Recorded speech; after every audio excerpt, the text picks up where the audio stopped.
In this installment, we're going to be going over the NFL bet slate for Thursday Night Football, premium matchup in the NFC. Washington Commanders going up against the Green Bay Packers. Let's get into it.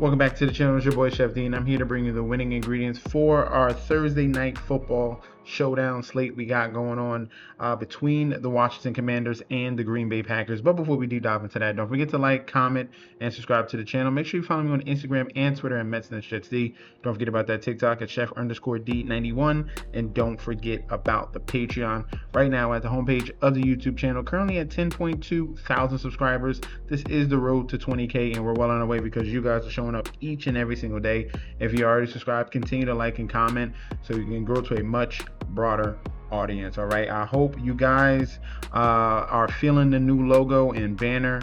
Updated some things here. We're going to continue to keep updating this channel here and making things cleaner, everything better. Everything is coming very soon to the channel. All right, so we got that updated as of right now, and we're going to continue to push forward here.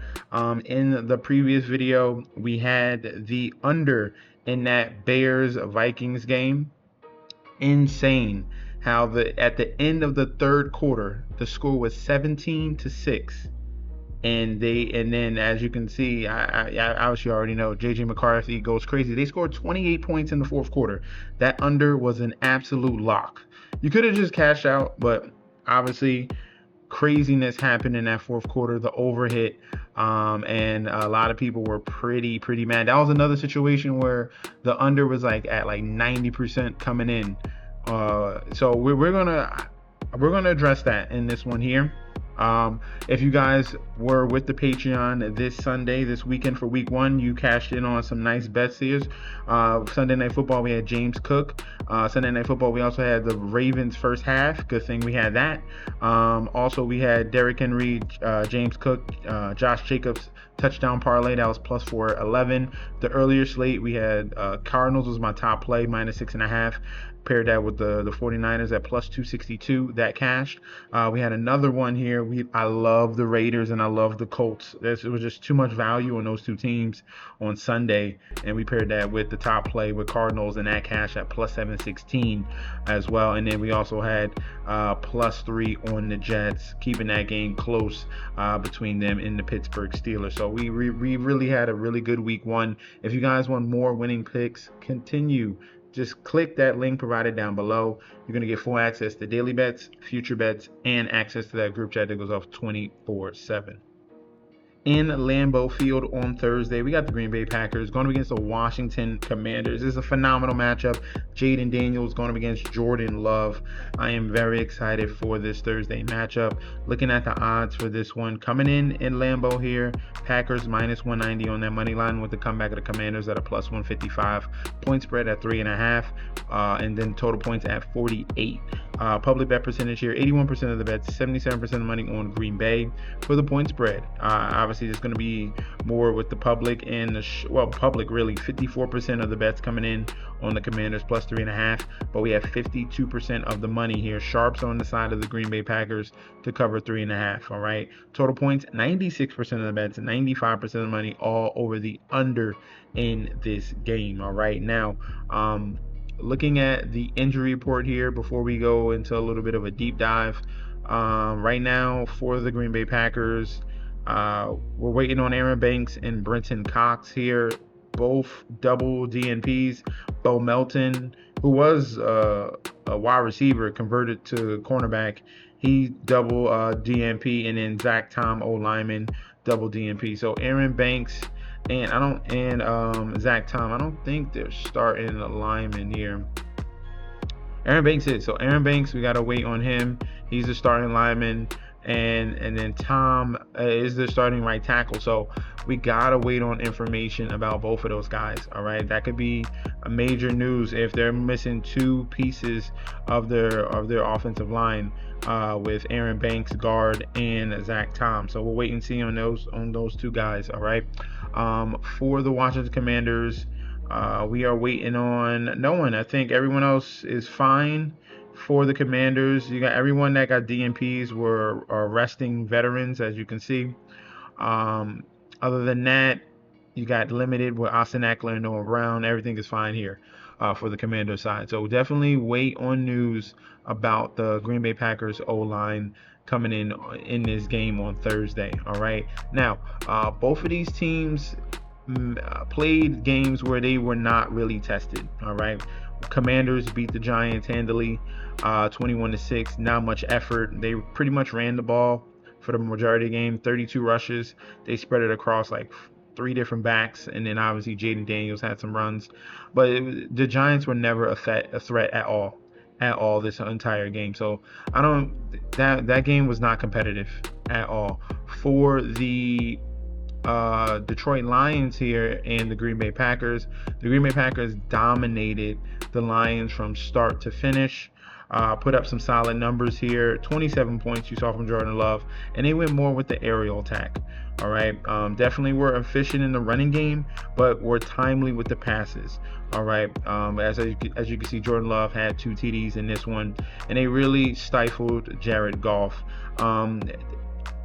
With that one there, Detroit Lions had 2 major losses on that offensive line, Frank Ragnow, and I've got the other lineman that they lost, but you could see that losing all those linemen and losing both your coaches on the offense and defensive side took a toll on that Detroit Lions team, and that the Green Bay Packers took full advantage. So we're getting 2 talented teams here in the Packers and in the Washington Commanders are pretty equal in my estimation when we're looking at these 2 teams. All right, so if we're going with a winner here on the money line, I'm going to be leaning towards the Packers in this one. I think that Lambeau Field, the Lambeau Field advantage is definitely huge at home. That's going to be a main factor here. If we're talking about this team historically with the Commanders going up against the Packers, they have struggled against the Packers. Overall, 16-20. And on the road here, they really struggled in Green Bay, 5-13. So that's not a good record at all. Also, I'm liking what I'm seeing out of Jordan Love with his wide receivers. And then you got the running game with Josh Jacobs that they can lean on. All right. Now, the Washington Commanders did try to bolster up this run defense with Javon Kinlaw, but he's really flaky. You need Bobby Wagner to step up here. He had like 130 tackles last year, and you're telling him to do it at a very old age again.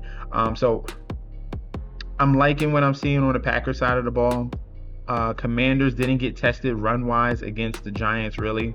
So I'm banking on the Packers in this run game with Josh Jacobs, and then they're going to grow and branch out from there. So I like the Packers on the money line. If we're going with the total, all right, Brad Rogers is an overs guy, all right. As you can see, I had to go to ChatGPT, all right. Brad Rogers have gone over total 43 times and under 33 times in his career. So he's 56% towards the over. In divisional games here, his career is 18-10 towards the over. In early in his career, it was 10-1 towards the over. This guy is an over referee here when you see Brad Rogers. All right, all these referees have tendencies. Brad Rogers, I had to look up his history, and it's trending towards the over. We have a situation where it's almost like 100% towards the under in this game. And a lot of these games so far this weekend, if you've seen the last Sunday Night Football and Monday Night Football, overs are the wave right now. Offense is the wave, as we've seen. Rushing quarterbacks, all these rushing TDs from quarterbacks are happening as of lately. with Jaden Daniels and Jordan Love on the field, I'm very afraid to take an under. I get it that these defenses look strong in week one, but those were with lesser talent, lesser opponents, excuse me. But I think that offense is going to be definitely plenty in this game. I'm going to go towards the over 48 in the total as the secondary play. Main play, Packers on the money line. Let me know in that comment section down below if you agree or disagree. We could definitely debate about that in the comment section. Make sure you guys sign up for the Patreon, get locked and loaded for the full slate of Thursday plays coming up. Click on that link provided down below. You're going to get full access to daily bets, future bets, and access to that group chat that goes all 24/7. This is your boy Chef D. I'll be back very soon, and peace out.